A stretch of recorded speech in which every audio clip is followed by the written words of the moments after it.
नमस्कार दोस्तों। 9 फरवरी 2023 ये वो तारीख थी जब भारत के गवर्नमेंट ऑफ माइंस ने कुछ ऐसा अनाउंस किया जिसको सुन के पूरी दुनिया शॉक्ड हो गई। तो आखिर ऐसी वो क्या खबर थी जो भारत के खान मंत्रालय ने, मिनिस्ट्री ऑफ माइंस ने जो अनाउंस करी, तो आइए जानते हैं विस्तार से। तो 9 फरवरी 2023 को भारत के खान मंत्रालय ने बताया कि उन्होंने जियोलॉजिकल सर्वे किया है भारत के जम्मू और कश्मीर के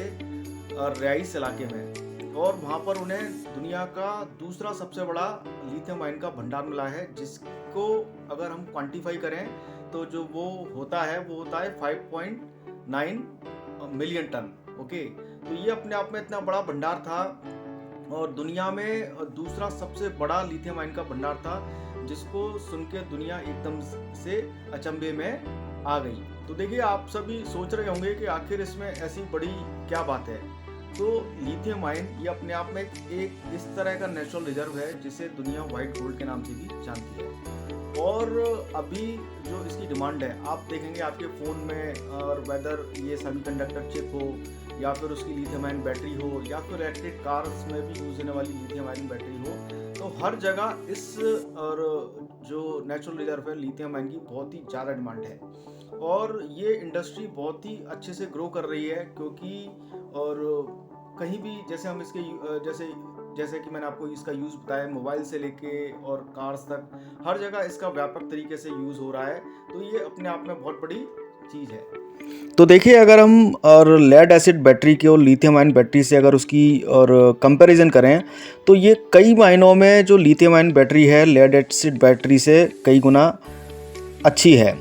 जैसे अगर हम इसकी बात करें, जो इसकी वर्किंग लाइफ स्पैन है, तो लिथियम आयन बैटरी का जो लाइफ स्पैन है वो तकरीबन 10 गुना ज़्यादा होता है लेड एसिड बैटरी से। और अगर हम वजन की बात करें तो उससे लेड एसिड बैटरी से लिथियम आयन बैटरी 50 से 60% हल्की होती है और उससे ज़्यादा एफिशिएंट होती है। तो यही सारे कारण हैं कि इसकी जो डिमांड है लेड एसिड बैटरी के कंपेयर में लिथियम आयन का जो यूज़ है वो वर्ल्ड वाइड बहुत हद तक बढ़ गया है।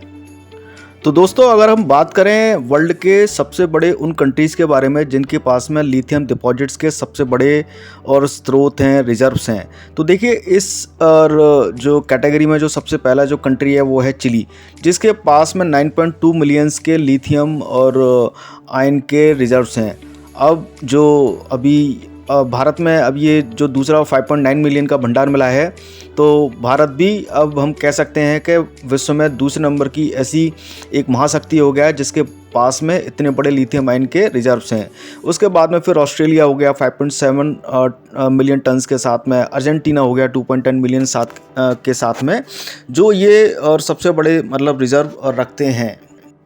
लेकिन रुकिए जनाब, कहानी में थोड़ा कैच भी है, और वो कैच क्या है? ये जो लिथियम आयन का जो इतना बड़ा भंडार भारत के जम्मू कश्मीर राज्य में मिला है, ये G3 कैटेगरी का नेचुरल रिजर्व है। अब आप कहेंगे G3 कैटेगरी क्या होती है? तो देखिए, G3 जो कैटेगरी होती है ये जियोलॉजिकल जो सर्वे होते हैं उसके अकॉर्डिंग और थर्ड कैटेगरी का नेचुरल रिजर्व होता है, जिसमें G1, G2 और G3 होता है। और G3 कैटेगरी का जो नेचुरल रिजर्व है उसे हम इन्फर्ड रिसोर्सेज के नाम से जानते हैं, यानी कि वो रिसोर्स जिसकी जो क्वालिटी है, क्वांटिटी है, उसके बारे में हम केवल अंदाज़ा ही लगा सकते हैं। मतलब कि हम श्योरिटी से नहीं कह सकते हैं कि जो लिथियम रिसोर्स अभी जम्मू कश्मीर से और निकलेंगे वो इकोनॉमिकली और माइनिंग करने के लिए वाइबल भी होंगे कि नहीं होंगे, उनकी क्वालिटी कैसे होगी, कितनी क्वांटिटी हम वहाँ से माइनिंग कर पाएंगे। तो ये सारी चीज़ें मतलब G3 कैटेगरी के जो रिजर्व होते हैं उसमें थोड़ा सा ये रिस्क रहता है।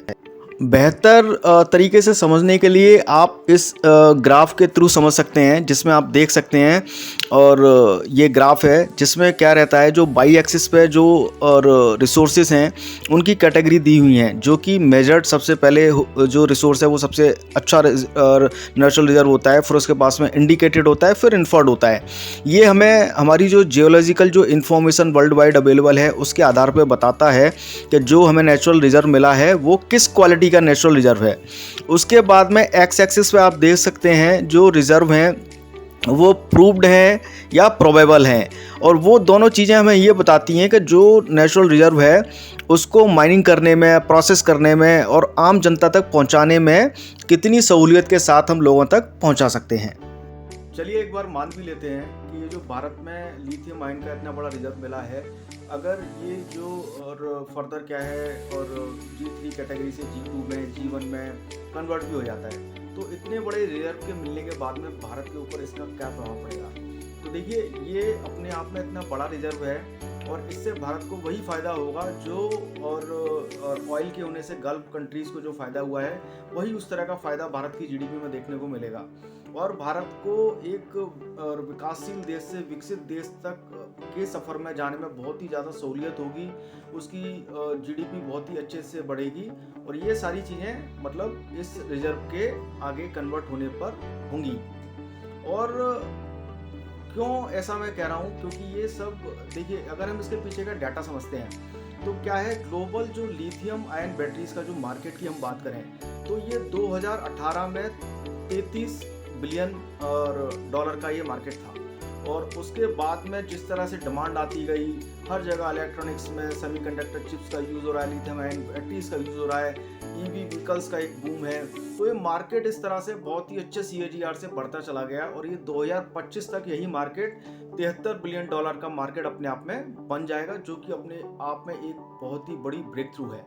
ठीक है, और अभी अगर हम बात करें इस सारे मार्केट में, हालांकि चाइना के पास में लिथियम आयन के जो रिजर्व हैं वो ना के बराबर हैं, लेकिन जो चाइना है वो वर्ल्ड की पूरी डिमांड का 50% से भी ज़्यादा जो लिथियम आयन बैटरीज की मैन्युफैक्चरिंग करके विश्व को दे रहा है। ये भी अपने आप में बहुत ही एक चाइना से सीखने वाली बात है कि रिसोर्स ना होने के बावजूद भी अपनी मैन्युफैक्चरिंग के दम पर, डिज़ाइन डेवलपमेंट के दम पर किस तरह से वो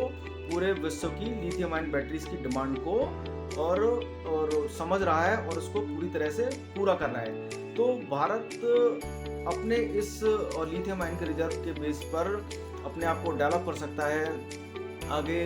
और अपने आप बहुत से रोजगार पैदा कर सकता है उसकी माइनिंग करके, और विश्व की लिथियम आयन की रिजर्व की ज़रूरतों को भी बहुत हद तक पूरा कर सकता है। तो दोस्तों, ये जो भारत की एक बड़ी उपलब्धि थी, जो इतना बड़ा लिथियम आयन का भंडार भारत में मिला और भारत अपने इस उपलब्धि के दम पर विश्व की महाशक्तियों से और कदम से कदम मिलाकर आगे बढ़ने के लिए एकदम तैयार है। तो इसके ऊपर जो मैंने ये रोचक जानकारी आपसे साझा की, तो मुझे आशा है कि आपको ये जो वीडियो है बहुत अच्छा लगा होगा और ये जानकारी बहुत ही पसंद आई होगी। तो इसी तरह के और वीडियो से और भविष्य में और जानकारी लेने के लिए, रूबरू होने के लिए please subscribe to my channel training and blogs by Mohit Singh. और मेरा ये आपसे वादा है कि इसी तरह की जानकारियाँ और एडवेंचरस ब्लॉग्स और बहुत सी चीज़ें मैं आपके सामने लाता रहूँगा इसी तरह के हिंदी कंटेंट में और आपसे रूबरू होता रहूँगा। तो तब तक और मस्त रहिए, स्वस्थ रहिए and please subscribe to my channel training and blogs by Mohit Singh. जय हिंद।